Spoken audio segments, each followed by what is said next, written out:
Bismillah, walhamdulillah, assalatu wassalamu ala rasulillah. Autoimun, ikhwas sekalian, atau dikenal juga dengan penyakit lupus ya. Bahasa umumnya lesu, letih, lemah, dan ada peradangan pada sendi, sakit di seluruh sendi-sendi tubuh terkhusus lutut yang membuat dia gemetar, kadang sampai duduk dan terbaring total.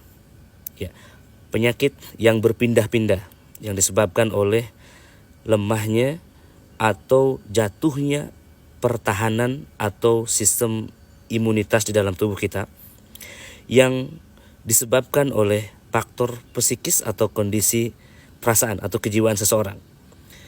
Kedokteran medis menyimpulkan ada 1.500 jenis penyakit ini.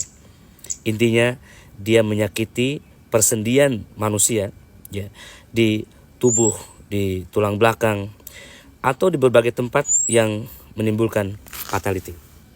Orang yang bersedih berdirinya berbeda orang yang sedang berbahagia.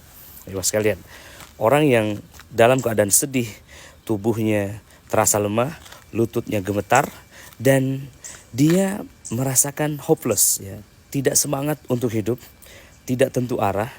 Dan ini yang kemudian membuat setan masuk ke dalam jiwanya, mengendarai akalnya, dan membuat dia semakin turun sistem imunnya, dan kemudian jatuh sakit yang menurut dokter tidak ada obatnya. Ada banyak sekali kasus. Ada yang telah observasi ke berbagai rumah sakit, ke dokter spesialis, dan ketika mentok, ketika ujungnya diponis autoimun, maka seseorang seakan-akan menemui jalan kematiannya. Adakah obat atau terapi yang khusus, yang akurat, yang pasti, yang bisa menyembuhkan autoimun? Jawabannya ada. Yes, 100% kaum muslimin. Autoimun sebagaimana kanker, sebagaimana jantung, sebagaimana lambung bisa sembuh 100% dengan Al-Quran dan Sunnah. Bagaimana caranya? Apakah sekedar dibacakan ayat-ayat ruqyah saja? Tentu tidak.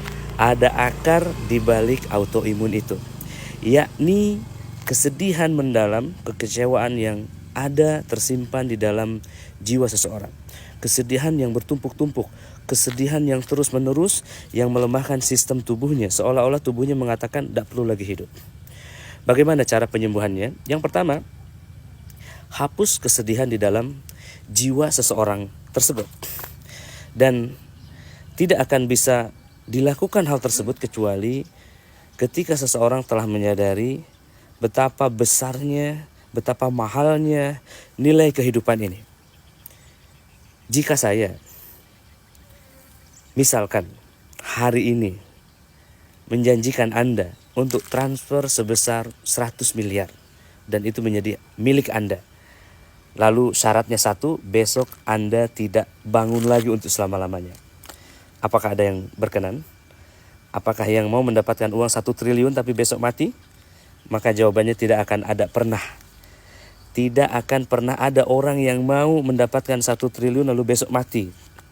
Artinya kehidupan ini adalah hadiah yang nilainya lebih besar daripada 1 triliun sekalipun. Kehidupan adalah sesuatu yang sangat berharga yang bahkan kita tidak pernah minta kepada Allah Subhanahu wa taala.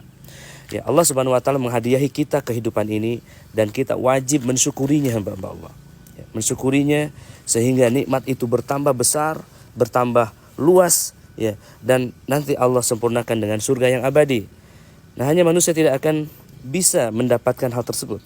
Manusia tidak akan pernah bisa menggapai kesyukuran dan kebahagiaan ketika dia tidak mengerti tujuan hidup sebenarnya. Manusia diciptakan di muka bumi ini adalah untuk beribadah.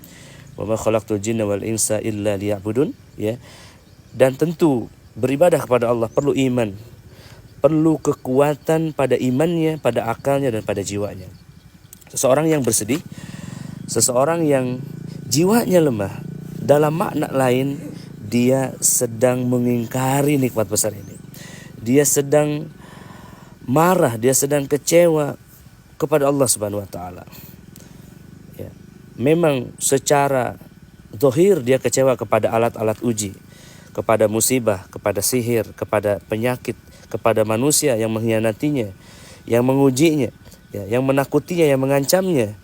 yang membuat dia bersedih dan kecewa. Tapi sebetulnya dia sedang kecewa, dia sedang marah kepada Allah Subhanahu wa taala. Kesedihan adalah bentuk kekecewaan kepada Tuhan. Dan kekecewaan, kemarahan adalah berupa perbantahan, berupa pembangkangan, berupa kekufuran kepada Allah Subhanahu wa taala, yang dari sini setan masuk.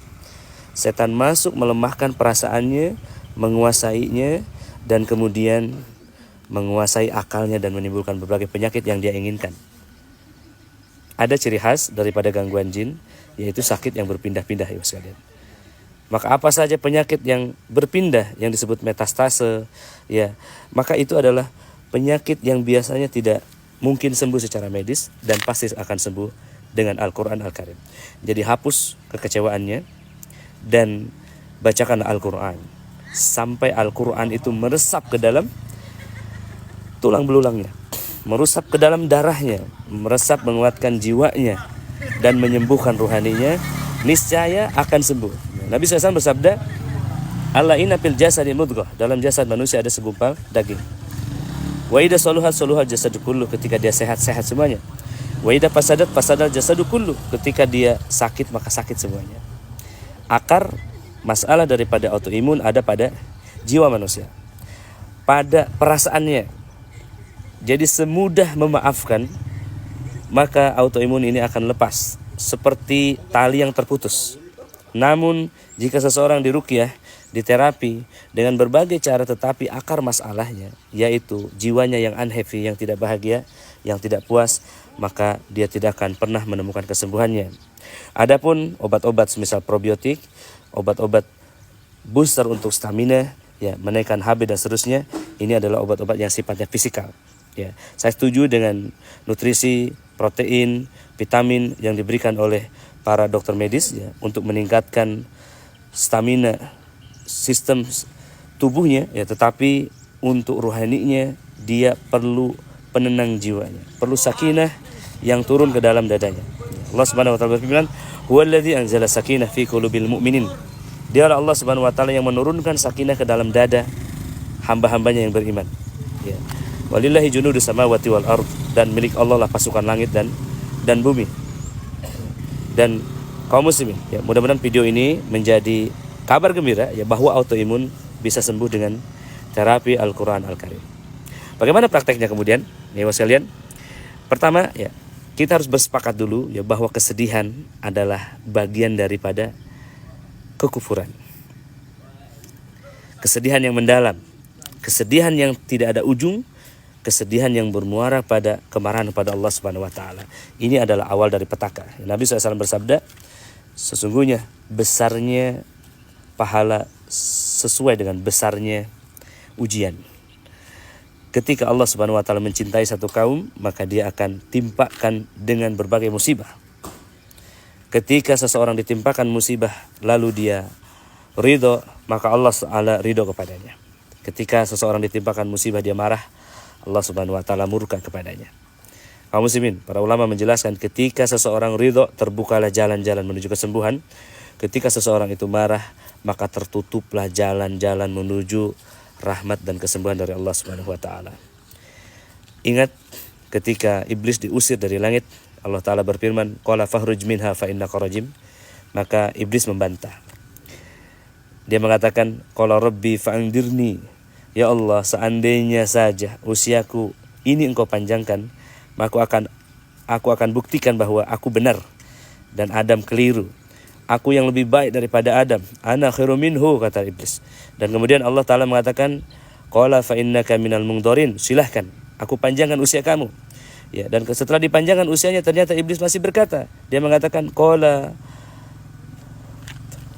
fabima agwaitani la aqudanna lahum siratakal mustaqim.